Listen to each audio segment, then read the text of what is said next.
Welcome, ladies and gentlemen. Welcome back. Bienvenue. Bonsoir, mes amis. Welcome back to the House of Moody Vintage podcast. I was so hyped earlier. I was so excited to start this episode, to start the third episode of the podcast. And man, there was some technical difficulties. I shot an entire episode, 40 minutes, by the way. I'm changing my format to 40 minutes now. Hope you guys don't mind. I don't care because I'm doing this for myself anyway.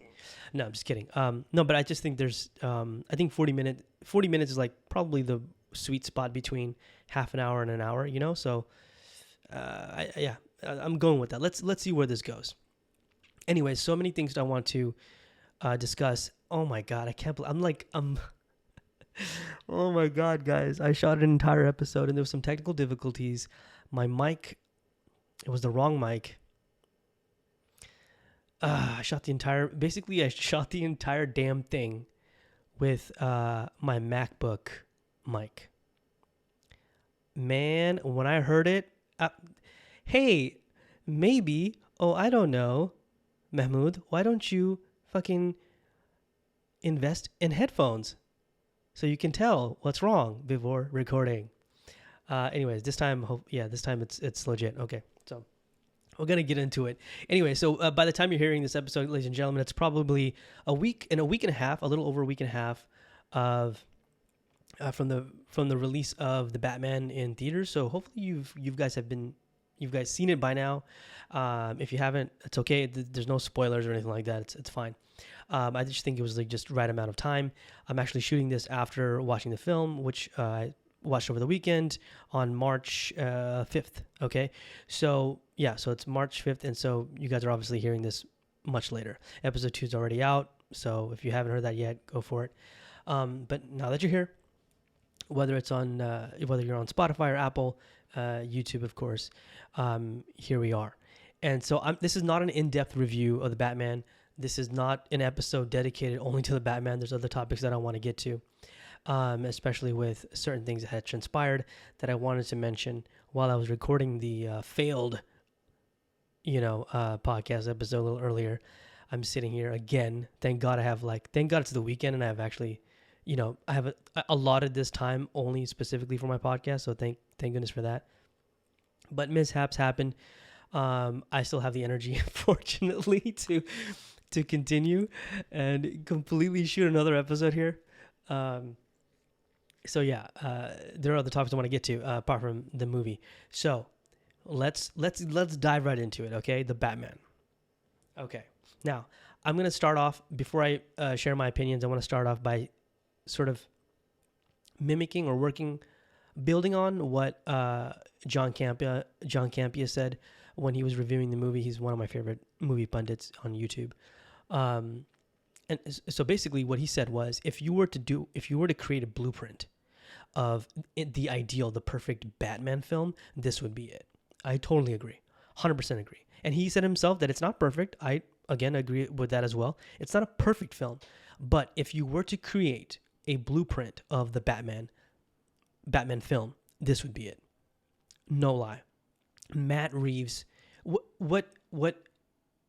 I mean by that is he has all the elements that you need for a Batman film, not just the cast, not just the direction or the cast or the editing, the sound design, which was fucking amazing. I'm still obsessed over the soundtrack I've been listening to the past couple of days. Michael Giacchino's best work, in my opinion. And this is probably the best scored Batman film. I have to, sort of revisit certain things and watch the movie again. But anyways, so it has all the elements that you need for an amazing Batman movie, a great Batman film. And that's the thing. It's not just a Batman movie, right? It's a unique film. It's just so well done, so well executed. Matt Reeves, major respect. And for him to execute that in his first sort of dive into comic books, I wouldn't say comic, but just the world of Batman, more, to be more specific. We know that he's a great director, so I wasn't like surprised, that he could pull this off or had any doubts. I knew this was gonna be a good movie, but a great film, wow, I was floored. It's 2 hours and 55 minutes. Didn't feel like it. I know. 3 hours? That's basically 3 hours. You're in a theater for 3 hours. And there is actually a 4-hour cut of the film. So I'm excited to see that when it drops on HBO. And I didn't feel like it was 3 hours. I was so engaged from minute one to the last. It was so just amazing film. Robert Pattinson, great Batman. You know, get it out of your heads. And I've said this so many times before. Robert Pattinson is a great actor. Watch his other films. Don't judge him just because, you know, Twilight and all this crap. I hated Twilight. It was, no, I wouldn't say hated. I can't stand it. Okay. I don't like the whole Twilight world or whatever. For a certain generation, maybe whatever, you know, they have an audience for that, clearly. But I had no doubt that even Kristen Stewart, I think she's a good actress. I really do. Maybe not as versatile and great as Robert Pattinson, who is amazing. So him playing Batman was, I was psyched. I was hyped. I wanted to see what he could bring to the character, and he was amazing as Batman. Amazing. And so huge shout out, shout out as he's watching this or listening to my podcast. Anyways, Robert Pattinson was a fantastic Batman. More power. I cannot wait for the sequels, for the trilogy to, you know, sort of come together, and we'll see what happens in the following years. And so on top of that, Matt Reeves, of course, great direction. The entire cast was amazing. Zoe Kravitz brings an entire different attitude, feel to Selena Kyle. She's not named Catwoman or referred to Catwoman in the movie. You'll see why. It's not a spoiler, don't worry. But you'll see why. But her approach to Selena Kyle, I don't think I've ever seen in films or TV shows, you know, because we've seen a lot of iterations of Catwoman, Selena Kyle on TV shows and movies and so on and so on. I think this is the best, second best, a very close second to Michelle Pfeiffer. Maybe I'm biased or maybe some kind of nostalgic kind of, you know, element to it or not, but Michelle Pfeiffer to me is still the best Catwoman. She's the best Catwoman in my opinion. Zoe Kravitz comes a very close second. And maybe down the line while I'm like rewatching this, maybe I'm like, okay, maybe I like Zoe's better, because Zoe brings a lot of heart to Selena Kyle, something we don't see. And this is sort of the developmental stages of Batman, right?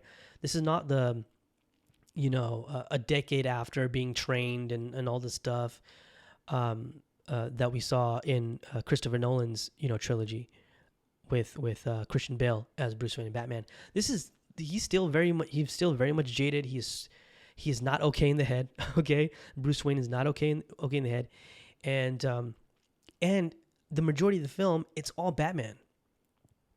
You know, it's Batman. We don't see too much of Bruce Wayne. It's Batman, and that's the key behind it, because this is a Batman film. This was the true depiction of in the comic book world, the greatest detective in the world, Batman. That's what he did. The action's there, obviously. The action was awesome. But you know, in this much grittier, darker world, it keeps getting darker, it keeps getting grittier.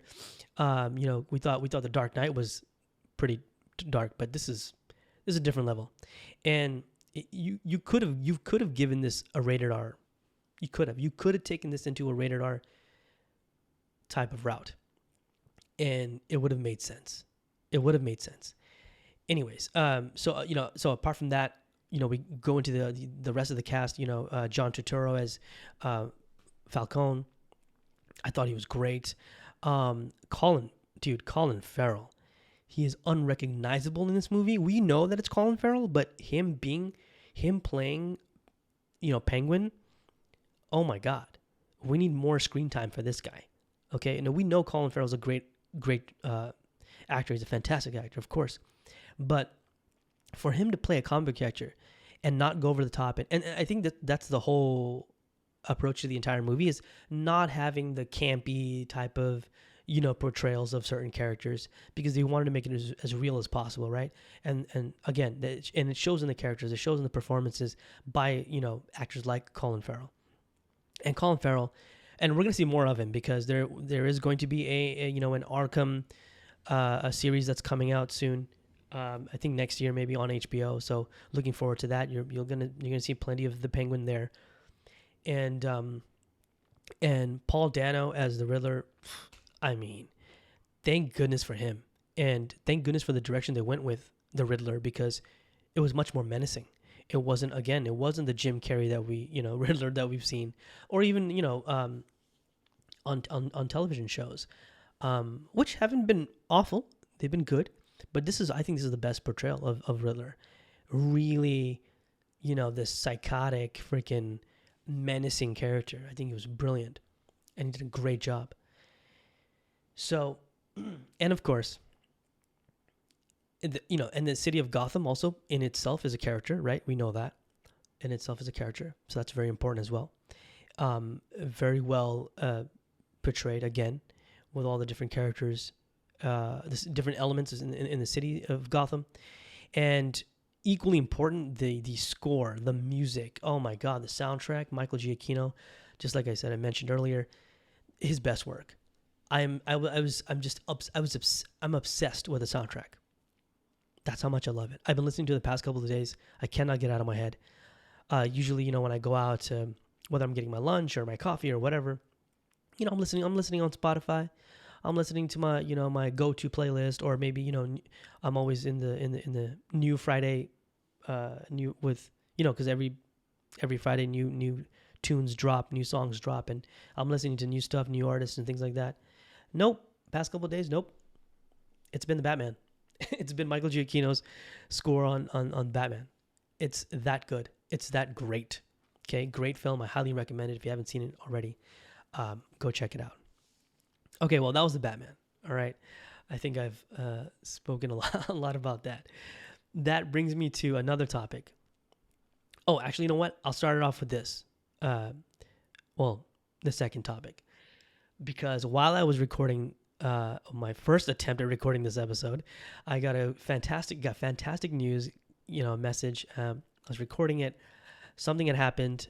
Something's happening right now. Please don't mess up my audio. Thank you. Anyways, so this is gonna be a growing concern. I'm freaking out right now. I hope it doesn't happen twice in a row. So, anyways, I was recording it, and then my camera shut down. Well, give me just 1 second, guys. Please don't mess this up. Jesus Christ. Okay. Oh God. Okay. So guys, just bear with me here. I'm like, because I don't want this to happen twice. That's just gonna be so disheartening. Anyways. So back into it. So I was recording it, and then things happen, technical difficulties, whatever, and I get a message from the closest human being in my life. I love her to death. My little sister Amina. She messages me on Instagram, and she goes, "Dude." I'm like, "What? What's up?" She sends me a video. And she sent me a video in Paris, and I had no clue she was in Paris. I was like, "Oh, okay, cool. Like, thanks for letting me know. Keep me updated, bitch." Anyways, she's getting proposed to, okay, with her boyfriend. Oh, now fiance. Very romantic gesture in front of the Eiffel Tower. Gets on one knee, proposes to her. Obviously, she says yes, and I mean, mind blown and so excited and in love, and so much love. My heart is so full right now from getting that message. So excited. I'm about to cry. Anyways, just get a little teary right now. Amina, I love you so much. Congratulations again. I mean, I've already told you this while we were messaging. We were chatting, and I'm so happy for you, and yeah, there are certain things you just have a good feeling about. Certain people get engaged to get married, and you're like, "Oh, I don't know about that. Maybe that wasn't the greatest idea. We'll see in about a couple of years or even 6 months. See what happens." No, this is a good feeling because I've met her fiance, not in person, unfortunately, but FaceTime chatting and all that stuff. So he's a great guy and such a super duper, you know, positive vibes. You know what I mean? And with a lot of heart, just like Zoe Kravitz in the Batman, a lot of heart. Um, so congratulations to you too, Amina. I love you so much.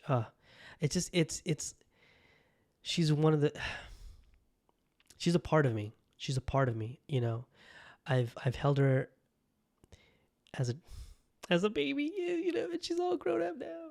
She's not that much younger than me. She's like, I think she's like 6 years. Yeah. So yeah, good for you for living a cliched ass proposal in Paris. I'm not jealous. Whatever, bitch. No, but congratulations. I love you so much, and a huge shout out. So much love. Yeah. So what happened was, while I was attempting this episode the first time around, here I am, and I was actually talking about one of the topics that were suggested in the IG stories. If you guys have obviously follow me on Instagram, you know what I'm talking about. I just put it out there, and people wanted to, you know, throw their suggestions in what I should talk about, and I thought it was so appropriate that, you know, my little sis gets engaged, and so why not talk about relationships, right? So the engagement message came after I was done talking about the topics, so but it still all made sense, which was a, you know, I don't know, you want to call it a wonderful coincidence. But one of those topics was polyamorous relationships, right? Polyamorous relationships is something that I am not, you know, a big fan of, you know. You know, so for those, oh my God, please don't. Okay, good. I'm just checking. Just checking my damn audio. Wow, what a debacle. I was such in a great flow, my damn, the first episode, or the first attempt at the episode. Anyways, so polyamorous relationships are basically, it's the practice. It's kind of like an open relationship, not really. You are dedicated to one partner, right? But with the other partner's consent, you have multiple relationships, right?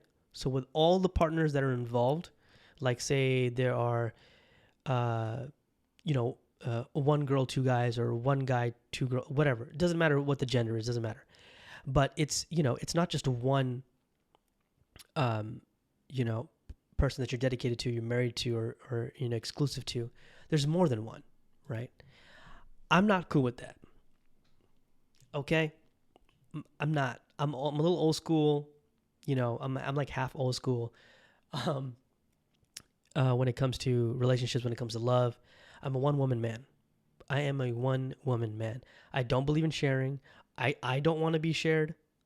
That better not be the case, because I will find it offensive. You want to share me? I'm sorry. Because I've been in relationships before in the past where, you know, my girlfriends, my then girlfriends, have more than once, right?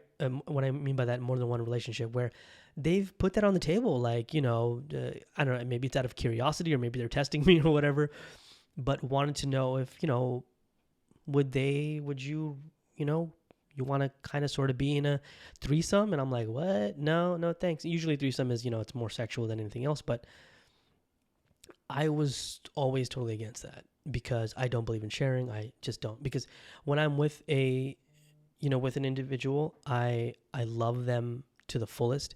I'm dedicated to that person and only that person. So my love doesn't go, you know, anywhere beyond that, right? Yes, I have a lot of, you know, very close friends in my life who are women, because I grew up around women. I was the only child, and I went where my mother went, and my mother was always around, you know, other women. So, you know, whether it was my aunts, whether it was my, you know,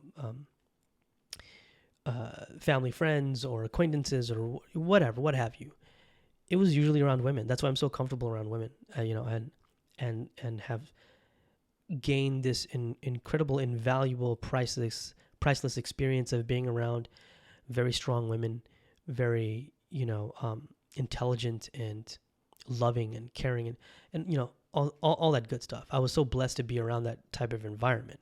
So I've always had that in my entire life. That sometimes had become an issue with certain girlfriends in the past where, they didn't find it that comfortable, where I was being maybe over affectionate towards the women in my life, who obviously I'm not in a relationship with, right? But these individuals are very close to me. They mean a lot to me. So I'm going to be very, very caring and very affectionate. And I wear my heart on my sleeves. I've never apologized for that. If I love someone, man, I'm gonna put that shit on blast. Of course, if they're comfortable with that, otherwise I wouldn't do it. But I am very, I'm known to be that expressive because I want the world to know that this is the person I'm in love with. This is the person that I'm with. And I want to sort of share that type of, or express that love. You know what I mean? So I've always been that. But it's only been directed to one person. I'm not in any kind of, I have no intentions of getting into another relationship with somebody else, or maybe, sort of, how do I say this? Allocating my time and my emotions to someone else. It's too much when you do it with just one person. So to do it for more than one person to multiple people, that's crazy to me. I don't know how people do it. So for some people it works, some people whatever. But for me, I hope you guys didn't hear that. That was the train. So for me, it's just, it's not my lifestyle, and it works for some people, not for me. It's not my thing. For some people it works. Great, great on you. Great for you guys. It's fantastic. It's just, nah, man. I ain't about that sharing, bro. That's not my life. I ain't about that life. So if I'm in a relationship, I am 100% devoted, committed to that one and only person. And love only goes to that. I mean, yes, I will be affectionate towards the very close women in my life because, again, they're just very close human beings, and I have so much respect and so much admiration for them, so much love. So that's always going to be there. But don't get it twisted, man. I ain't trying to go around sleeping with like multiple ass women. Nah, bro. I'm too, even when I was younger, I was like, nah. Maybe I'm just too old school, whatever. But, and not even right now, even at my age, I ain't got no energy for that shit. Get up on out of here. Okay. Which brings me to the other topic that I had discussed, that I tried discussing, that was trashed in the first attempt, was again still in the relationship category, which was long distance relationships. And so I wanted to, again, and this is something that I actually have experience in, because I've been in multiple occasions, and I don't know why I keep thinking it's going to work out this time, but it's usually not the case. But listen, it works for certain people. Again, it's a very small percentage, right? And we've seen it work. If we know about long distance relationships, we've seen other people in our lives, or maybe not even in our lives, maybe someone we know of who've made things work, with their partners in long distances, who've come together, who've gotten married, have kids, and that have a beautiful life, which is fantastic. And I still believe in that. If two people are willing to work at it, if two people are really willing to work at it, you can make things work. But, I get it. Some people have different tolerance levels. Some people just don't have the patience. I've always had the patience, sort of near infinite patience. I don't want to say infinite, but near infinite patience, to where I wanted to make things work because I was so dedicated and devoted and just so in love with the other person that I wanted to make it work. And, because that's the end game, right? That's the goal and the ambitions when you get into a long distance relationship, is that you, regardless of the locations, regardless of what time zone you're in or whatever, the end goal is to get together, right? To get together, you see a future with each other together, and you want to make it work. But again, it's got to work both ways. You got to meet halfway. And sometimes, well, in my case, all the time, it's never been that case. It's usually the other side that has sort of, said, you know what, maybe this is not going to work out. for whatever reason. There's been multiple reasons, and I've always respected that. I'm not gonna. Again, I've never had any ill will towards any of my ex-girlfriends ever, and whether they were long distance or in the same town or whatever it is. I wish them. I have immense respect for all of them, and I love all of them. People, some of them I still talk to on a regular. Some of them are like, some of my ex-girlfriends are like family to me. For real. That's because we're adults. That's because we're mature about it.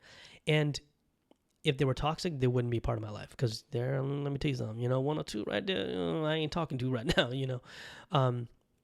Again, that's just about down to maturity and having a healthy sort of mutual respect for each other to make things work, to be cool with each other, to be friends.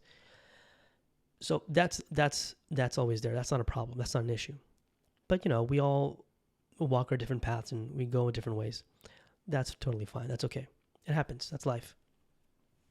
So as far as long distance relationships, I'm even at my age, I'm 37 now, right? 37. So I'm like, yo, man, I'll take whatever y'all can give me.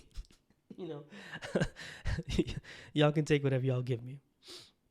And it's, I don't know, maybe because maybe when it comes to affection, when it comes to love, I won't really change the way I am. Maybe, I'll be a little timid, more, I wouldn't say timid, more cautious, on certain things because I think, and of course, these suggestions, by the way, was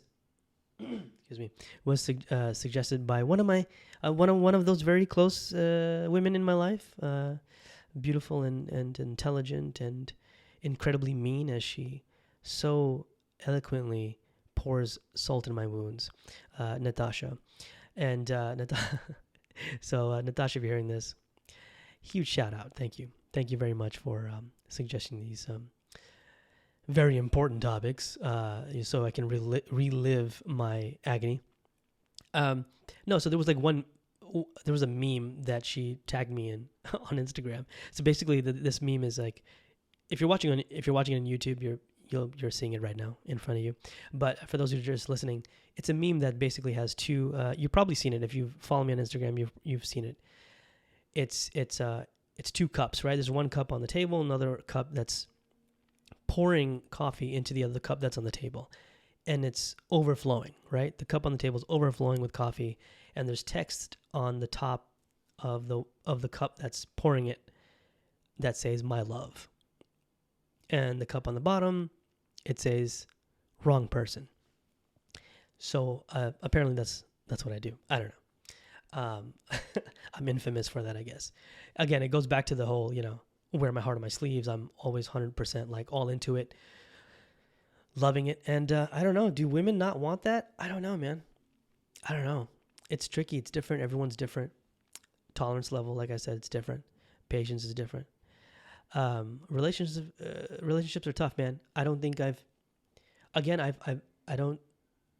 haven't taken anything for granted. Not a single thing in my life I've ever taken anything for granted. So relationships are not even a thing where I've,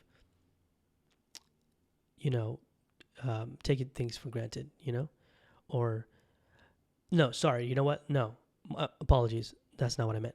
I haven't regretted anything in my life. There are things I've taken for granted that has gotten me into trouble, and I've owned up to those mistakes. 100%. I will, let them know that, you know what? I took you for granted in this situation. I apologize. But I don't regret anything. I haven't regretted a single thing in my life, and definitely not relationships. Some of them have been incredibly toxic. Some of them have been beautiful, and then, it didn't work out, for whatever reason, for whatever legitimate reason. And, they have their reasons, and I have to, I've always respected that. So that's why it hasn't really worked out ideally, the way you wanted it to work out. But, that's life. I can't really dwell on that. But that's, but like I said, that's life, right? There's so many different, curveballs that you get in relationships. And I've had beautiful moments, man.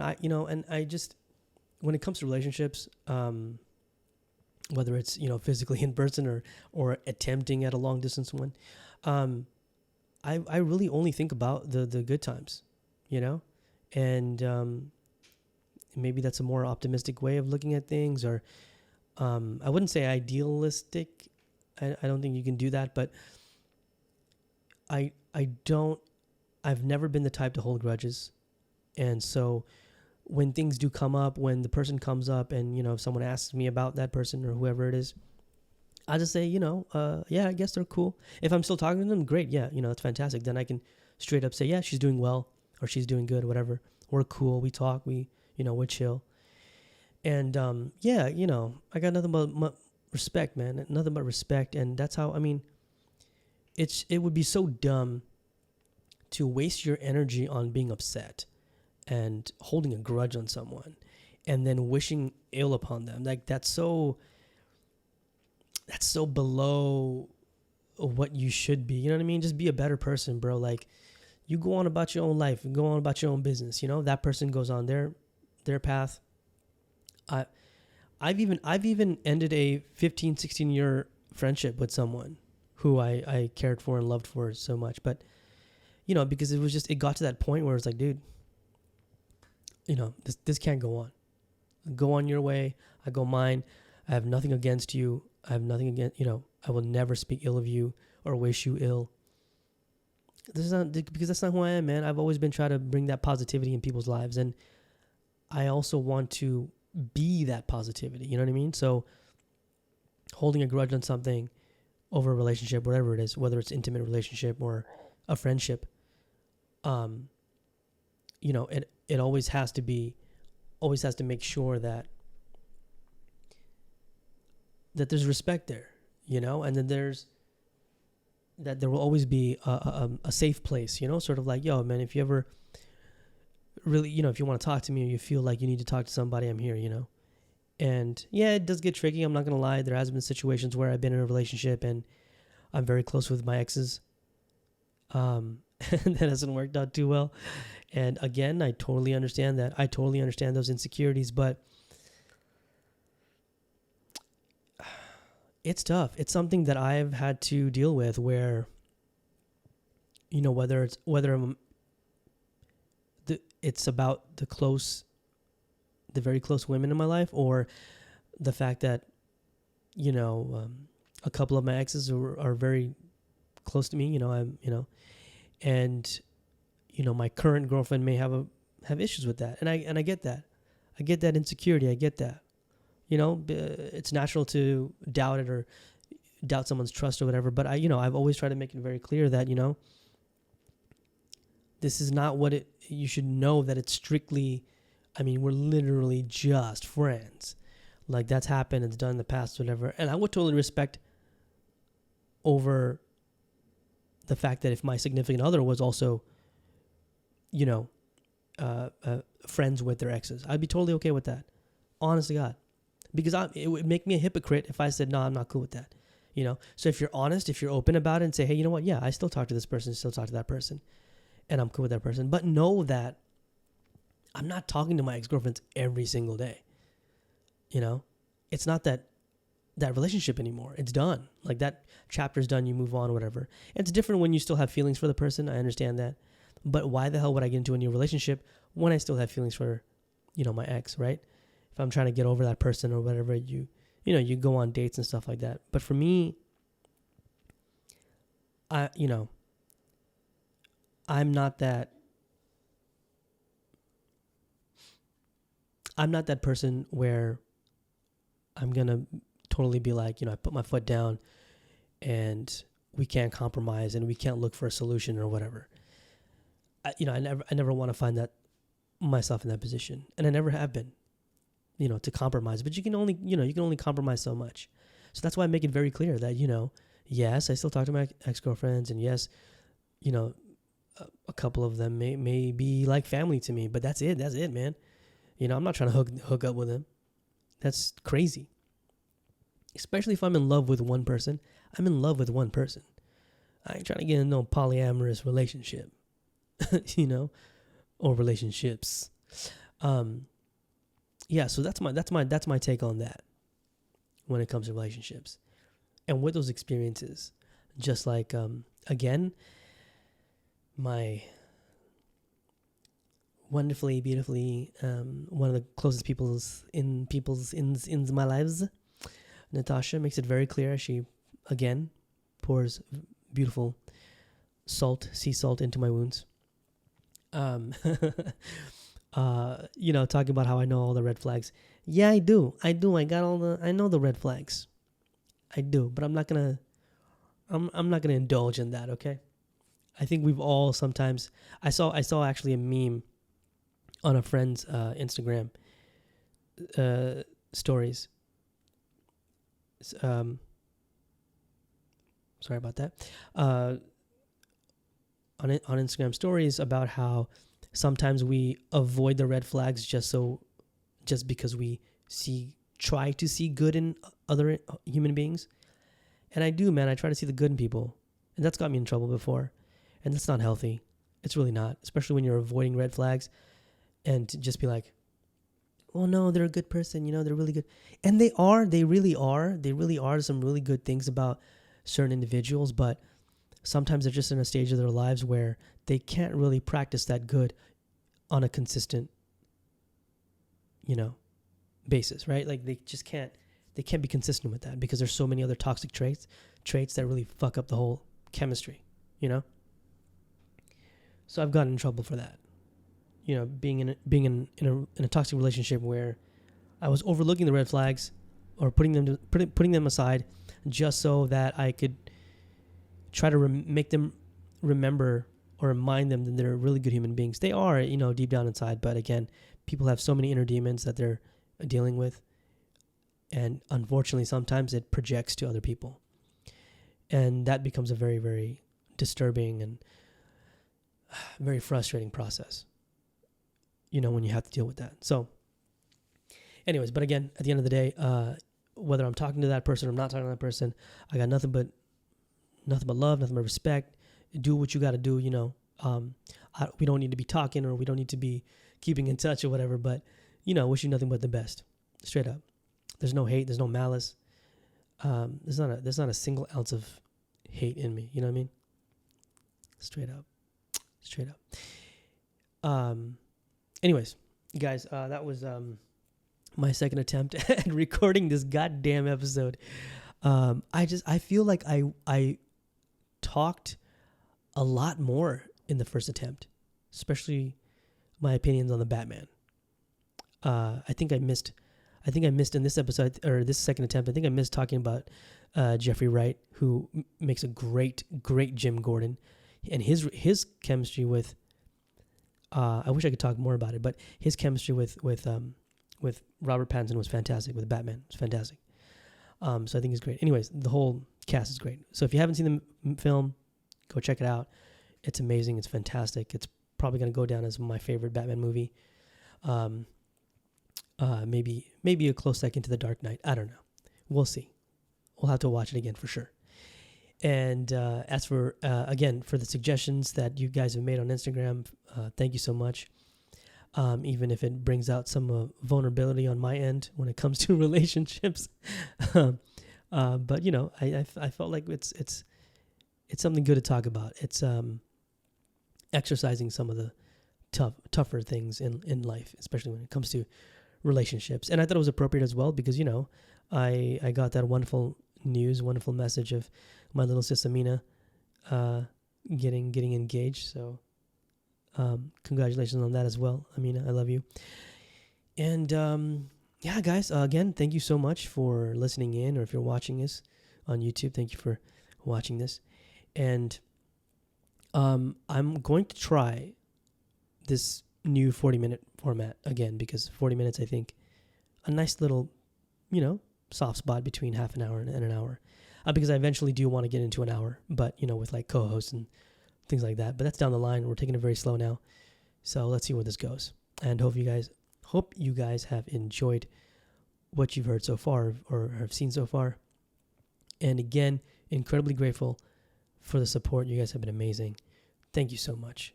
Thank you so much for joining me here on the House of Moody Vintage podcast.